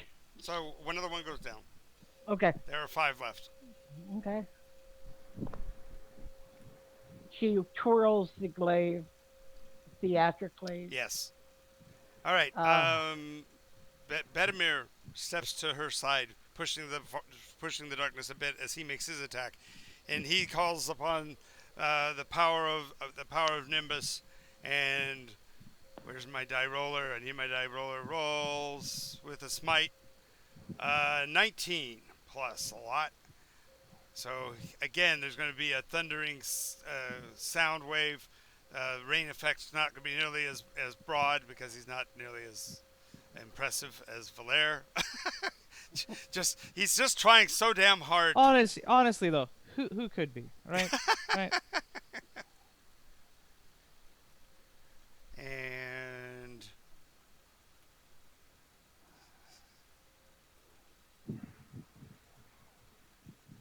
Level 10 paladin. I'm halfway there.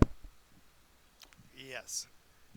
And with his mighty blast, he does knock down all 5 of them, and none of them made a save. So he Well, basically, Basically, Actually, if he did the Thunderous, then they would be pushed back into the Moonbeam. that's true too. So whatever's left of them wouldn't have made it anyway. So, but the point is, he pushes them all back into the rainfall, so that when the rain starts to fall again, he can't see them for a few seconds because the rest of the line is behind him. Good job. Time for that respite, right? Yeah, exactly. We need to take off. Yeah, I think they're gone. Let's go. Patsy's grabbing his tabard by the tail, going, "Let's go, let's go, let's go!" So you're able to get him away from the front. Of course, that means that the rainfall will be still here when you come back. No, it won't. We're gonna fix it. Heart help fixing. Oh, wrong game. Wrong game. Yep. All right, so Patsy basically uses his action to start catching up with Tomato, and it's kind of fun for Patsy to have somebody his own size. So when he runs up behind Steven, he puts his arm up in a forward defense position, and he's basically looking for an arm bump. Yeah. Yeah, there we go. All right. It's your action, Steven. You can see Xavier standing over the dead grayling. The other graylings have gone around the corner. Xavier hasn't quite turned the corner yet, and you see Jack just going to town on this grayling's body. That's my boy. I knew you could do it. Come on. He looks up and looks back at you, and his face is just covered in gore, and it's dripping from his jaws, and it's almost like he's self-conscious about it for half a second, but then he alerts back to what's going on with Xavier and looks forward again. I can't wait until he runs up and licks Tomato on the face. Talk about Tomato, right? Exactly. Definitely after being getting pasted like that, yeah, definitely. Tomato. Yeah. Alrighty. So now the initiative order is going to change because Xavier's in the front of the formation. Xavier's going to go first, then Jack, then Tomato, then Patsy, followed by Mooncat, and finally Valaire. So we get finishing moves from the Great One. Also, he's going to have the hardest time going down these tunnels now that he's bigger and broader. Yeah. Broad, where a broad should be broad. So we'll have to cliffhanger it there. Oh, we do. Look at the time. Oh my God, no. Yes, perfect. Perfect. Not again. Yes, again, right at 4:25. We actually gave you an extra 25 minutes, Gene, to make up for the fact that came in late. We were actually having fun in combat. Is that funny or what? God. Weird. Wow, was that weird? It was fun. Weird. It was weird. We were racking through monsters and it didn't feel bad. I know, we were so synergistic and working together, and well, then this Nycos combat system with the ratcheting it gives a little bit of flavor to those longer weapons, you know? Yeah. Excellent. So that's going to be it for the stream for everybody today. Thanks for watching. I hope you had a good time like we did, and we'll see you all next time. Do remember also Iteration Nation